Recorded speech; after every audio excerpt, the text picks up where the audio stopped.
j'arrive au lycée, après avoir eu le DF. J'arrive au lycée, 10e commune au lycée Askia. Puis, à partir de là, à l'époque, c'était la 10e commune. Et il fallait maintenant choisir les filières, les LM, puisqu'à l'époque, il y avait LM, il y avait SE, LM, SB et LAM. Voilà. Alors moi, dans mon esprit, je dis non, moi je vais aller faire LM, parce que j'aime bien l'histoire géo, j'aime bien les langues, je vais faire interprète ou bien. Enfin bref, il n'y avait rien de scientifique dans ce que je voulais faire, mais ma moyenne de maths, c'était 16. Mais j'avais aussi les mêmes 16 en français, et je me suis dit, je vais aller faire français. Je comprends français, c'est beaucoup plus facile. Pourquoi me fouler la rate pour quelque chose que je pouvais faire tranquillement? Et c'est mon professeur et mon censeur du lycée Askia, à l'époque, je leur ai envoyé les deux pères à la dame, qui m'ont directement orienté en sciences. Alors je vais dire, maman, je ne peux pas faire sciences, moi. Non, je n'ai rien à foutre avec les maths, je n'aime pas ça. Je n'aime pas, hein, mais j'ai des bonnes notes. Oui, j'aime pas, mais j'ai des bonnes notes. C'est-à-dire que je peux le faire si je veux. Le maman est parti voir le professeur, il dit, mais pourquoi est-ce que vous voulez mettre ma fille, je veux faire élève, ou vous voulez la mettre en sciences? Et le professeur lui répond, sauf si elle a triché pendant toute l'année, elle a quand même 15-16 de moyenne. Elle m'a dit, bon, qu'est-ce que vous voulez? Elle n'a pas triché. Donc je la garde en essai, et vous la gardez en essai. C'est comme ça que je suis restée en essai. C'est comme ça que je suis restée en essai. Quand j'ai eu le bac, mais il fallait être orienté. J'ai dit, bon, je ferai médecine. Parce que je voulais être comme papa, je vais faire médecine. J'arrive, on arrive à l'école de médecine. À l'époque, il n'y a pas de concours. C'était le professeur Bach qui était le directeur de l'école de médecine. Il dit à mon papa, non, ma fille ne peut pas faire médecine parce qu'elle a fait SE. Elle peut faire pharmacie. Elle dit non, je ne peux pas faire pharmacie. Je viens pour faire médecine, si je ne peux pas faire médecine, je ne fais plus médecine. Je me retrouve à l'ENI. Donc c'est là que je vais à l'ENI. Je vais à l'ENI. Je dis bon d'abord, quand cela ne tient pas, j'étais un peu garçon manqué là. Je dis je vais faire électromécanique. Ça c'est le surveillant qui me voit, il dit mademoiselle Diop, vous allez faire hydraulique, vous allez faire construction civile. Je dis ah, vous aussi. Je retourne à maman. J'ai dit que je vais faire construction électromécanique, comment je vais faire construction civile. Ma pauvre, ni mon qui a taillé mon taille. D'accord. Je suis parti faire construction civile.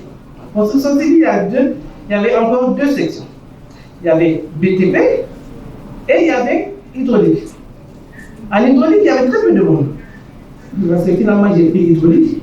À l'hydraulique, il y avait 6 élèves, 6 étudiants, et j'étais la seule fille. Et je suis passé avec mention bien. Toute la promotion d'ailleurs, on a fait un deal, on dit on passe tous avec mention bien. Nous avons tous eu mention bien les 6. Donc c'est une promotion comme qui a retenu les élèves. Et je suis sorti. Entre-temps, pendant tout ça là, je fais du sport. Hein, parce que je n'arrête pas de faire mon sport, parce qu'on m'a dit qu'il faut faire du sport. Et comme j'aime faire du sport, j'ai été championne de Mali, au 100 mètres, au 200 mètres. J'ai eu le record du 200 mètres. Pendant 6 ans, inégalé, le record du 200 mètres. Et je me suis retiré, je n'ai jamais été battu. Je me suis retiré pourquoi? Parce que je suis rentré à l'ENI. Et à l'ENI, on ne badine pas avec ça. Donc j'ai fini avec l'ENI et j'ai fait le concours de la fonction publique. Et j'ai eu le concours de la fonction publique. Et donc à cette époque, on devait faire le service national des jeux. Donc je suis parti faire ma formation militaire. C'est 18 mois, même 2 ans. Parce qu'on a d'abord fait les premiers cycles à formation militaire, après on nous a prêté au service comme on devait le faire. Et j'ai été muté, après tout ça, au génie rural. Au génie rural, je me retrouve être la première fille, à l'époque femme, ingénieure au génie rural là-bas. Il y avait des hommes. Il y avait des techniciennes, hein. Il y avait des techniciennes, il y avait des secrétaires, mais ingénieur femme, première. J'arrive dans un groupe, moi je n'ai pas de mal à m'insérer avec les autres, comme je vous dis, je suis un peu garçon manqué là, je fais tout ce qui. Ce n'est pas un problème pour moi. J'arrive, je rentre donc au génie rural, et bon, c'est les garçons qu'on envoie en premier, avec les hommes, qu'on envoie en premier en mission et tout. Et moi je suis assise dans le bureau, on n'envoie pas en mission. Hein. Moi je suis là-bas. Donc pendant qu'ils vont en mission là, moi je m'assois à côté des dessinateurs. Je bavarde avec les dessinateurs, j'apprends à dessiner, j'apprends à comprendre c'est quoi, parce qu'on nous a fait à l'école, tout ce qu'on a fait à l'école, comme ça a été dit, c'est théorique. Maintenant il faut aller à la pratique. Et la pratique, ça commence par le dessinateur au général. C'est le dessinateur. Après on m'a mis dans une mission. On me met dans une mission, et là je rencontre maintenant les techniciens sur le terrain. C'est eux qui m'ont appris par rapport à tout ce que je dessinais, que eux ils allaient, c'est moi l'ingénieur, c'est moi qui dessine, c'est eux qui exécutent, c'est eux qui m'ont montré comment on exécute ce que moi je dessinais. J'ai embrassé par hasard, par un hasard, le domaine des marchés publics. C'est là que je me suis vraiment adonné et je me suis retrouvé au marché public, à la direction générale des marchés publics. Je n'étais pas la première femme là-bas, j'avais eu une juriste, mais j'étais la première femme ingénieure à arriver au génie pardon, au marché public. Donc, arrivé là-bas, j'ai embrassé la carrière des marchés publics et j'ai fait 13 ans là-bas.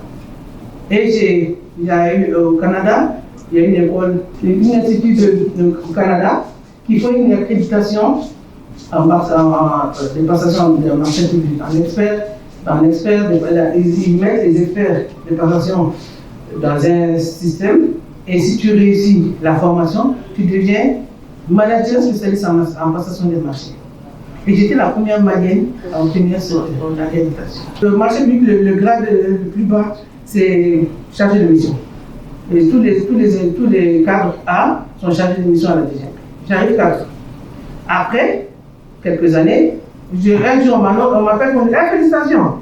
Et félicitations, Dieu lui a gagné. Qu'est-ce que tu me parles de tu viens d'être nommée sous-directrice. Je dis c'est comme ça qu'on nomme les gens, on ne demande même pas leur avis. Aïe, je deviens sous-directrice, analyse et contrôle au marché public. On venait de faire la réforme des marchés publics et c'était la première fois qu'une femme a été nommée à cette poste. Bon, je travaille encore et il y a encore changement et il y a un changement de directeur. Changement de directeur, bon, on arrive. Bonjour monsieur le directeur. Ah, tu te prépares, c'est toi qui vas être mon adjoint. Je dis, ah, c'est comme ça qu'on fait. Je dis, c'est déjà fait. Je dis, c'est déjà fait. Je deviens directrice adjointe des marchés publics. Alors, j'étais en train de vibrer un de mes agents parce que le travail que j'avais pas compris. On travaille, puis il y a un outil qui dit, allô, oui. Bonjour, c'est madame Zahra, oui. C'est mon nouveau Keita. Quel nouveau Keita? Un citoyen lambda. Bonjour citoyen lambda. Et puis comme ça, ah, il y a le président qui demande si vous voulez bien l'accompagner dans cette. Je dis, monsieur le Premier ministre, bonjour. Le chef de là, bonjour monsieur le Premier ministre. Ah oui, alors il y a le président qui vous sollicite si vous voulez bien l'accompagner pour la tâche. Et je n'ai pas demandé quel ministère, si vous voulez bien l'accompagner dans les missions pour qu'il puisse réussir sa mission. Il dit, on peut refuser. Et non, il dit, j'accepte. Et le soir, 2 heures après, et je raccroche, et je dis à mon collègue, je dis, bon, je suis devenu ministre. Et on continue à travailler. Et je dis ça, je continue à travailler, tranquille. Je dis, puisqu'on ne demande pas. Et le soir, on annonce, madame la ministre, équipement, équipement, transport et désenclavement. Équipement, transport et désenclavement. Donc j'avais ce portefeuille. Et là, les problèmes commencent. J'ai fait 4 mandats. Parce que j'ai fait mon nouveau Keita, c'est à son nom. Un grand monsieur qui m'a beaucoup aidé, qui m'a beaucoup soutenu, jusqu'à la fin de sa vie. Tout le temps que j'ai été ministre, chaque fois que j'étais renouvelé, j'ai reçu son message. Chaque fois que j'avais des problèmes, qu'il sentait que ça ne va pas, il m'envoie un petit message, ça me revigore. Il a travaillé avec mon papa et ma maman, il m'a toujours mis à son niveau, à mon niveau de ski. Il m'a toujours soutenu, à son. Ah oui, ça ça va pas, avec lui, il n'y a pas de problème, personne n'a osé parler. J'ai fait ce que je pensais, et c'est là que le premier défi que j'ai eu à relever, et qu'ils ont dit non, on y a, les médias, c'est ça. Donc, à l'aéroport là-bas, à l'aéroport là-bas, il reste combien de temps? Il faut que l'aéroport finisse, car le sommet France-Afrique en janvier. Je suis nommé en juillet. Il faut que l'aéroport finisse. Dans l'aéroport, là, je ne vous dis pas dans quel état je l'ai trouvé. J'ai dit, premier défi à relever. Je convoque les gens, pas à 10h, mais quand tu convoques quelqu'un à 10h, là, il n'est pas fatigué.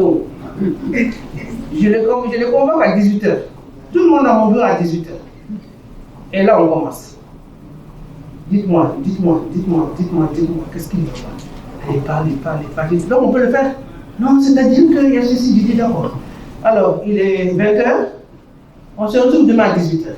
Vous m'amenez un plan clair. Ils arrivent, ils essaient de tourner à 18h encore. Et là, je le retiens jusqu'à 21h. Si j'ai rien entendu. J'entends toujours pas. On peut ou on ne peut pas. On peut ou on ne peut pas. Chaque fois que quelqu'un dit on peut ou on ne peut pas. Moi, ma question est très simple. Je dis on peut. Je dis comment on peut. On fait de la. Donc maintenant, on est parti en arrière. Rétrograde. On prend la ligne et on va par arrière. On fait, est-ce qu'on peut finir? On doit finir à telle date. On y va. Et on arrive, tac. Je dis donc on finit. Ils vont dire on va finir. Je dis bon, on commence. Et à tout moment, ils ne savaient jamais quand est-ce que j'arrivais sur le chantier. J'ai mon jean, j'ai fini et j'ai dit, non, pas à la maison. Je prends ma voiture, je dis, on se change. Je me change, je dis, sur le terrain. Ils me voient, ils me papent. Il n'y avait pas de raison. J'ai mis la pression.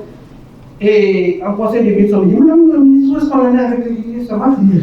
Les autres ministres, ils sourient, j'ai dit, c'est bien. Moi, je suis en train de travailler. À l'époque, tout le monde faisait le va-et-vient dans l'aéroport. Chacun visite, chacun ne visite pas. J'ai interdit l'accès à tout le monde. Et toute personne qui n'est pas concernée par le chantier ne rentre plus sur le chantier. Personne ne va plus aller rien raconter sur cette affaire tant que ça n'a pas fini. Ça a chauffé.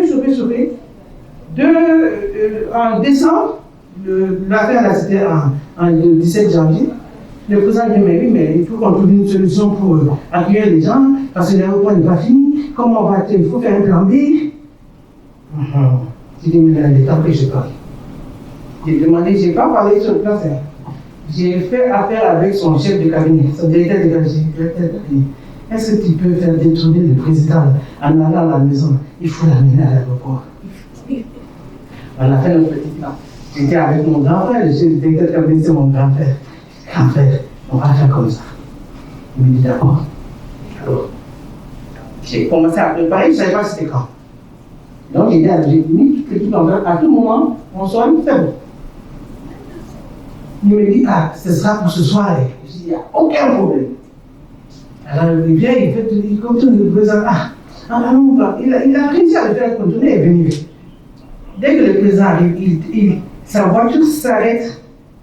Il y a l'annonce que vous attendez tous les jours à la. Alors, soyez le bienvenu, monsieur le président de la République. Il dit, monsieur le président de la République, bienvenue dans votre aéroport. Ça, c'est fini. Depuis ce jour-là, l'aéroport fini et par une femme.